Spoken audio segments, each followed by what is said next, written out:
দোস্ত একটা কথা বলি। কয় কি? কয় আপনাকে কেন দাওয়াত দিছে কথাটা বলবো। বলেন। আমার বউ আপনার কোল দেখাতে এসেছে। বানরে কয় আপনি যে আসলে কুমির, বুঝাক্কেল কিছু নাই, এটা সত্য। কয় কেন? কয় তা আপনার বউ আমার কোল দেখাতে গেছে, আগে করবেন না? আমি গোলজা রগে রাখি? হ্যাঁ, তো কুমিরে পুইটা কয় জাম গাছ থিয়েছি। তো কুমিরে এখন কি করা? কয় আর কি করা, আবার যাইতে হইব।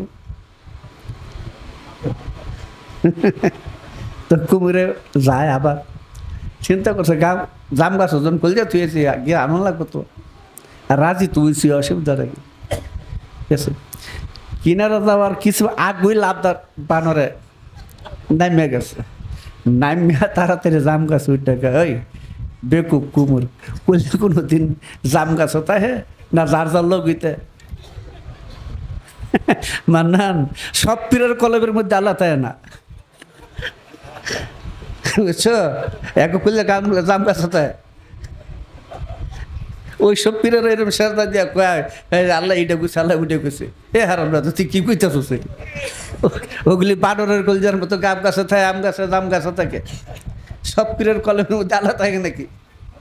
হ্যাঁ, আর মোল্লা ফিরা তো আগে ছেড়ে লাইছে। মোল্লা ফিরারা ওকে কলজা কলজা গুলজা কিচ্ছু নাই। আল্লাহকে আলাদা করলে বেটা হারাম না, পীর হয় কেমন? এর থেকে আলাদা দেখলে তো পীর হইলো কেমন? ও পিসাবের মুড়ি দিয়ে হয় নাই, যার কাছে মুড়ি দিয়েছে এটা খারি দিয়ে গেছে। কথা হচ্ছে আর কালবে আল্লাহ নাই, একজন ফকিরের আল্লাহ নাই, একজন ফকিরের কলব নাই। সে মূর্তমান ওই রূপ, এতটুকু গেলে বললাম। সে যাতে আদমে পরিণত হয়ে যায়। বনি আদম নিঃসত্তা নির্যাত হারায়া যাতে আদমে ফানা হইয়া সে নিজে স্বয়ংই তার রূপ প্রকাশ করে দিছে। কথা বলছে ওই মুর্শিদের নামাজ শুধু হজ জাকাত কিচ্ছু নাই, যা করে তা লোক শিক্ষার্থে করে। মোরগের বাচ্চা যখন কোর্সে থেকে নামে তখন মুরগির সামনে মেয়েরা খুদ দেয়, মুরগি কুটকুট কুটকুট শব্দ করে ওর মধ্যে ঠুকুর দেয়, তা দেখে দেখে বাচ্চারা খাবার শিখে। কথা বুঝছো? একজন নবী একজন ওলির কোনো আবাদত নাই, সে দাইমি বন্দিগিতে আল্লাহর সাথে মহামিলন ঘটায় দিয়েছে। তাকে দেখলে খোদাকে দেখা হলো, তার ওই রূপের ভিতরে খোদার রূপটা রয়েছে। কথা বলছো? সে হয় ফানা পিল্লা, আল্লাহ হয় তখন বাঁকা পিল্লা। পেশাব যদি হইয়া আবার আসমানে খোদা বিয়েছে, হ্যাঁ তো পেশাব না পিশাস। হ্যাঁ, লক্ষ মানুষকে পথভ্রষ্ট করতেছে, লক্ষ লক্ষ মানুষকে সে পথভ্রষ্ট করতেছে। হ্যাঁ, বুঝো নাই লা ইলাহা ইল্লাল্লাহর পরে কেন আদম, সফিউল্লাহ, মুসা, কালিমুল্লাহ, ইব্রাহিম, খলিমুল্লাহ আসলে? বুঝো নাই ওটা কি? বুঝে না? রাসূল বলছে মান রায়নি ফাকাত রাল হক, যে আমাকে দেখলে আল্লাহকে দেখছে। এদের আল্লাহ গুলাম না জাম গাছে থাকে, গাব গাছে থাকে। ওয়া মা ইনতুকু আনিল হাওয়া, কোরআন বলছে না? তখন আল্লাহ কোথায় ছিল? মোহাম্মদ রাসূল নিজের ইচ্ছাতে কিছু বলেন না, কার ইচ্ছা বলেন? তখন আল্লাহ কোথায়? কোন সূরতে? তো মোল্লা ফিরেরা কোথায় বিশ্রায়? হ্যাঁ, এগুলি মানুষকে পথভ্রষ্ট করে, মানুষকে তৌহিদের জগৎ থেকে একটু সরাই দিতে থাকে। এই আজে বাজে শিক্ষা, মাদ্রাসার কুশিক্ষা, এগুলি দিয়ে দিয়ে দিয়ে দিয়ে মানুষকে বিভ্রান্ত করে। তৌহিদের জগতে মানুষকে ঢুকতে দেয় না। ভাবছে আমি আল্লাহ এক করে জিকির করি, লা ইলাহা ইল্লাল্লাহ, লা ইলাহা ইল্লাল্লাহ, লা ইলাহা ইল্লাল্লাহ, আল্লাহ ছাড়া কোনো মাবুদ নাই, লা মাউজুদা ইল্লাল্লাহ, আল্লাহ ছাড়া কিছু মওজুদ নাই। এই মুখের কথার দাম আছে? আল্লাহ মুখের কথা নিবে? আমি যদি দেখি আল্লাহকে আর যদি জানি আল্লাহ ছাড়া কিছু নাই, আমার মুগ্ধা বলতে হবে কেন? মুগ্ধা বলার প্রয়োজন আছে? কি থাকে দেখা দেখি। লা মাউজুদা ইল্লাল্লাহ, আল্লাহ ছাড়া কিছু নাই, আল্লাহ ছাড়া কিছু মওজুদ নাই। এ মোল্লা তুমি বুঝলা কেমনে? তুমি আল্লাহ চিনো? তুমি আল্লাহ চিনো? তুমি কি করে বুঝলে যে আল্লাহ ছাড়া কিছু নেই? তোমার মুখের কথা নাকি? আমি যা দেখছি, যা জানছি, যা দেখছি এবং বিশ্বাস করছি, আগে জানছি পরে দেখছি পরে বিশ্বাস করছি নাকি? তারপরে তো বলবো যে হ্যাঁ আল্লাহ এক। আল্লাহ যে এক আমি বুঝলাম কেমনে? এক না দুই আমি কেমনে দেখছি? তুমি বলো লা ইলাহা ইল্লাল্লাহ, ভালো বলো, মোল্লাদের ভাষা আল্লাহ ছাড়া কোনো মাবুদ নাই, মাবুদ টাবুদ নাই, এটা হলো অন্য বিষয়। আল্লাহ ছাড়া কোনো মাবুদ নাই, ভালো কথা, কেমনে বুঝলা? এ মোল্লা ওই গেছে এটা শেষে লেখা আছে আদম শফিউল্লাহ মুসা কালিমুল্লাহ ঈসা খলিলুল্লাহ মুহাম্মদ রাসূলুল্লাহ, তুমি তারে চিনো? তুমি চারে চিনা দেখো আল্লাহ কোন সূরাতে বৈশা রয়েছে নাকি? লা ইলাহা ইল্লাল্লাহ তো শয়তানে বলছে, তোমরা তো লা ইলাহা ইল্লাল্লাহ বলো, এগুলি ছাইরা দিয়ে আগে মোহাম্মদ রাসূল বলো। এইসব দান্দাবাজি ছাইরা দিয়ে আগে মোহাম্মদ রাসূল স্বীকার করো, আর না হলে প্রত্যেকে শয়তান হয়ে যাবে। বান্দা না, সরাসরি শয়তান হয়ে যাবে।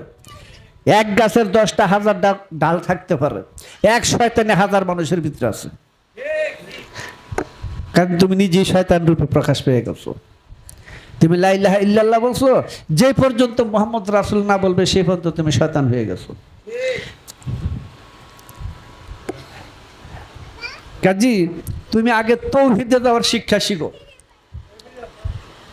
তাওহীদে ঢুকার জ্ঞান অর্জন করো, তাওহীদে ঢুকার সাধনা করো। হচ্ছে কি বলছি? যতক্ষণ মনের মধ্যে এই দুনিয়ার বেজাল থাকবে, তুমি কিয়ামত পর্যন্ত আল্লাহ আল্লাহ এক করে করতে থাকো, তবু তুমি জাহান্নামে যাবে। কারণ তোমার মুখের কথার কোনো দাম নাই। ইন্নামাল আমালু বিন্নিয়াত, সব কাজের ফল নিয়তের। নিয়ত কোথায় থাকে? ডাব গাছে না গাব গাছে না বট গাছে? কোথায় থাকে? হ্যাঁ, তাহলে ওই জায়গা যদি থাকে ওই জায়গাটা ঠিক আছে কিনা?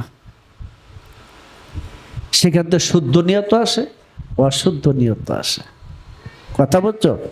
দিল যার পাক, জন্ম জন্মান্তরে কোরআন হাদিস বেদ গীতা বাইবেল ত্রিপুরা জেন্দা ব্যস্ত সব তার পারা হয়ে গেছে, জানা হয়ে গেছে, সব তার জানা হয়ে গেছে। আর যার ইমান মুর্শিদে সীমাবদ্ধ হয়ে গেছে, সর্বসাধন সিদ্ধি। কারণ সারা জন্মের জানা মানা যত কিছু আছে মূল হলো মুর্শিদ। মুর্শিদে যার সমস্ত কিছু সাব্যস্ত হয়ে গেছে, তার সর্বসাধন সিদ্ধি। লালন বলছেন একটা কথা, মানুষ গুরু নিষ্ঠা যার, সর্বসাধন সিদ্ধি হয় তার। কথা বলছো? আরেকটা বিষয়, ওই মুর্শিদের মধ্যে একটা নাম, আল্লাহর কোনো নাম আছে? হ্যাঁ, আল্লাহর কোনো নাম নাই। এ মোল্লা, আল্লাহর তো কোনো নাম নাই, নাম রাখছে মানুষে, নাম রাখছে মানুষে।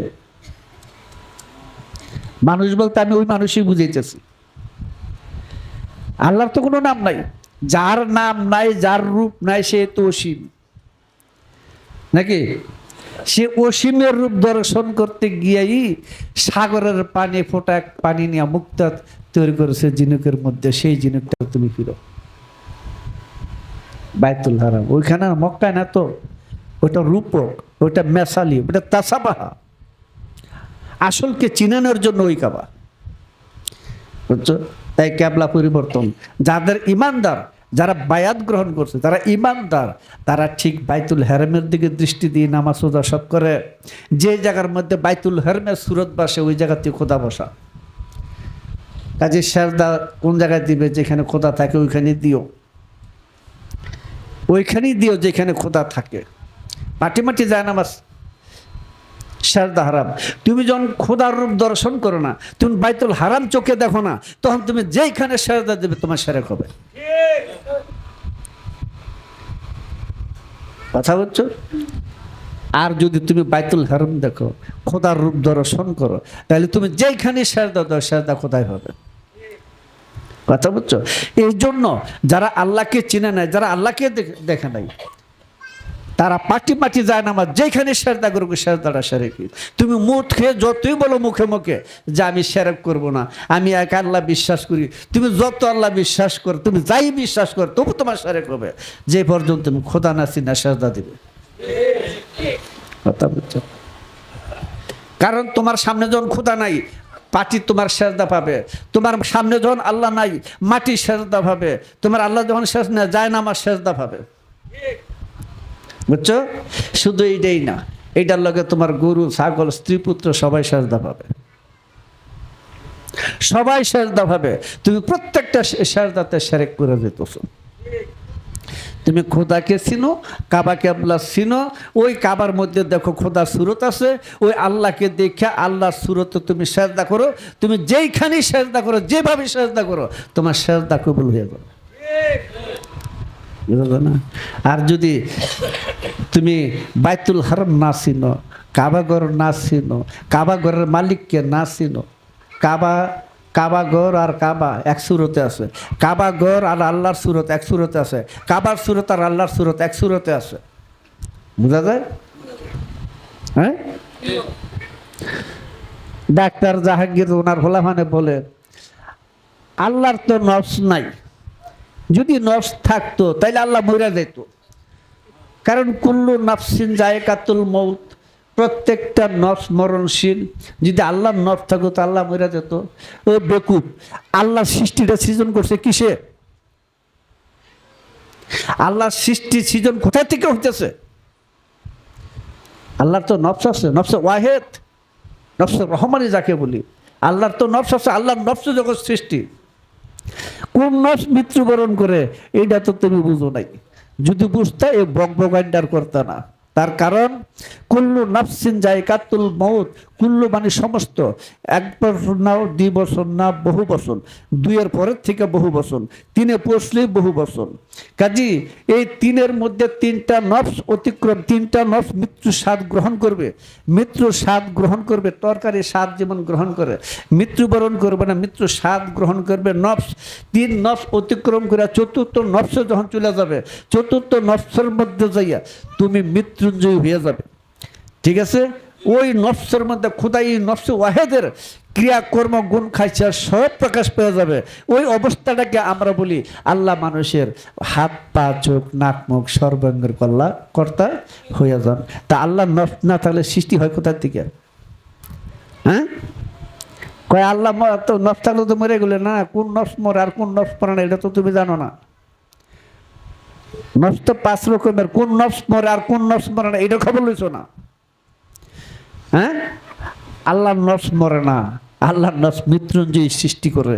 কাজে লক্ষ্য করে দেখো, কয় তাহলে তো আল্লাহ রওজা হইতো। হ্যাঁ, আল্লাহ রওজা আছে। আল্লাহ রওজা নাই? হ্যাঁ, তোমরাই তো বলো এই কথাটা, তোমরাও স্বীকার করো। রুহের অবস্থান স্থলকে কবর বলে। কথা বুঝো না? রুহের অবস্থান স্থলকে কবর বলে। ভালো কথা। তাহলে এই দেহের মধ্যে রু আছে? হ্যাঁ, আছে না? ও তালিম তো বুঝো নাই।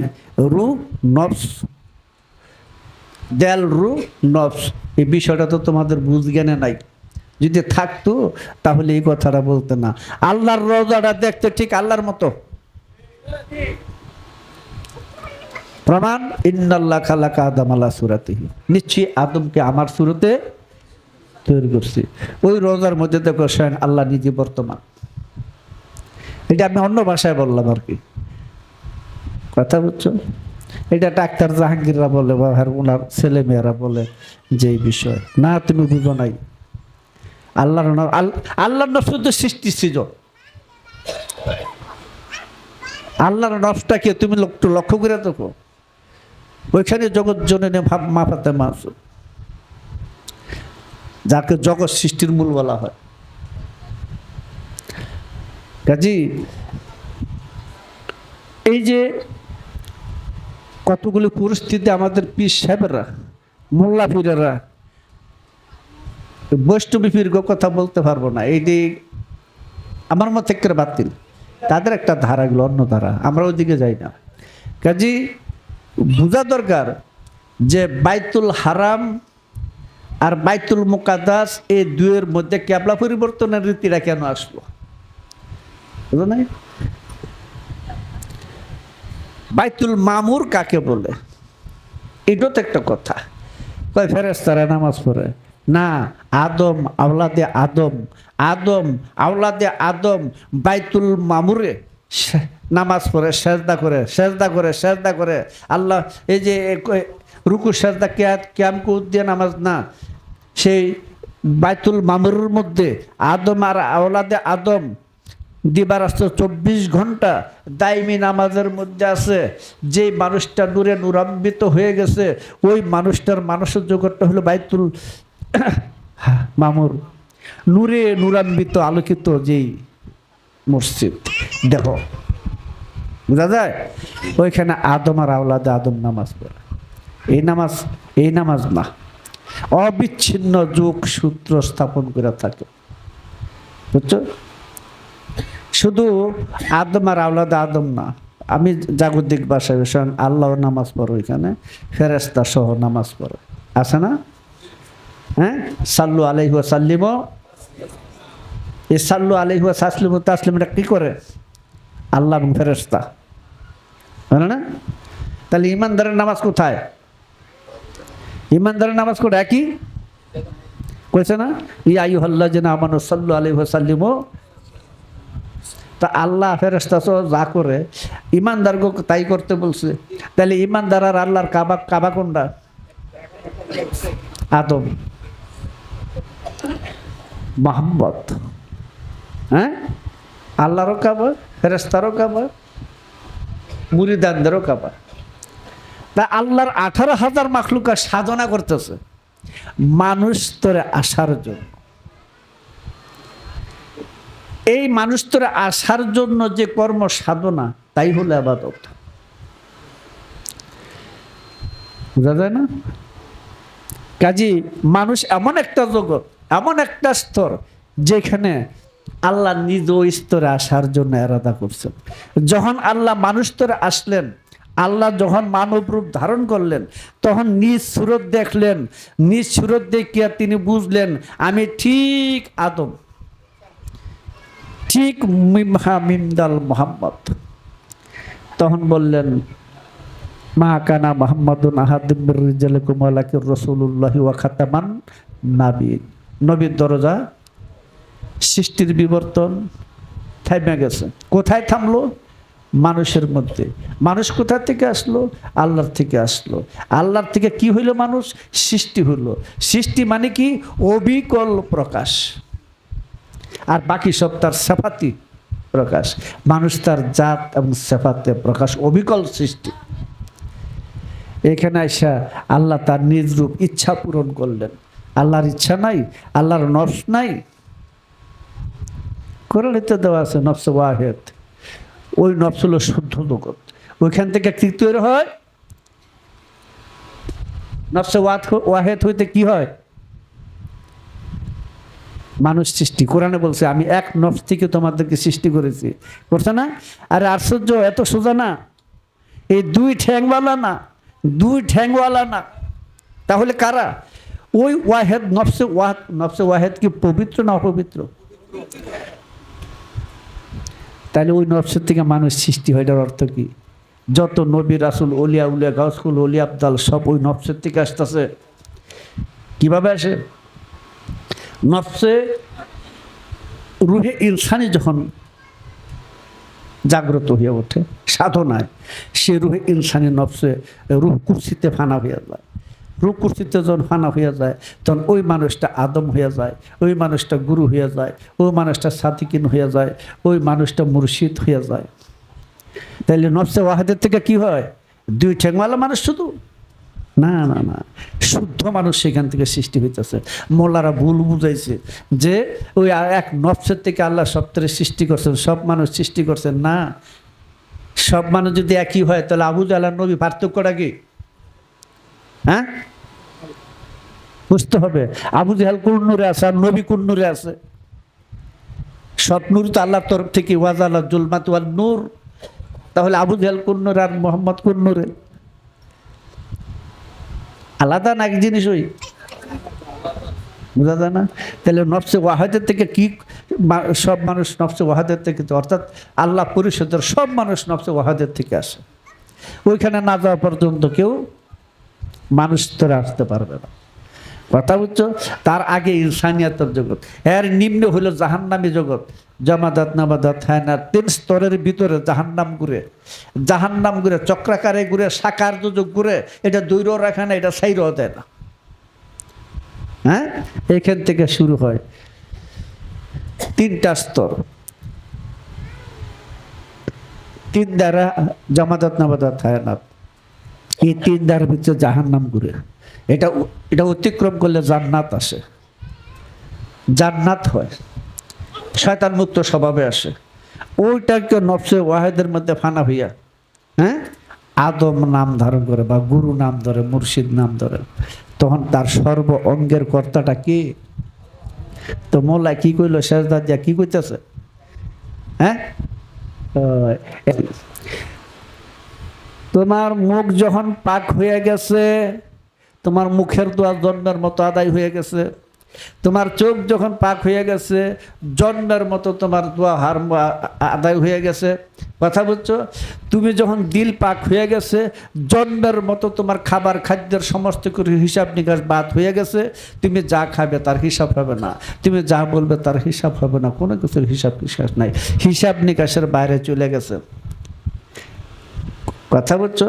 তোমার প্রস্রাব পায়খানা পর্যন্ত পাক হয়ে গেছে, তোমার প্রস্রাব পায়খানা পর্যন্ত পাক হয়ে গেছে। দেখো, রাসূলের প্রস্রাব খাইয়া ওয়াজাবাতাল জান্নাহ ঘোষণা পায়, রাসূলের রক্ত খাইয়া ওয়াজাবাতাল জান্নাহ ঘোষণা পায়। রক্ত খাওয়া হারাম না? হ্যাঁ, কোরআন মতে। তাহলে রাসূল কি কোরআনের বিরুদ্ধে গেল? সাহাবারে যে রাসূলের মুখের রক্ত খাইয়া, ইবনে মালিক রাসূলের রক্ত খাইয়া দাঁত ছিঁড়ে গেছিল, তিনি যে বেহেশতের সুসংবাদ পান। ব্যাপারটা কি কোনো জায়গায় যে হারাম ও হালাল হয়ে যায়? হয় না?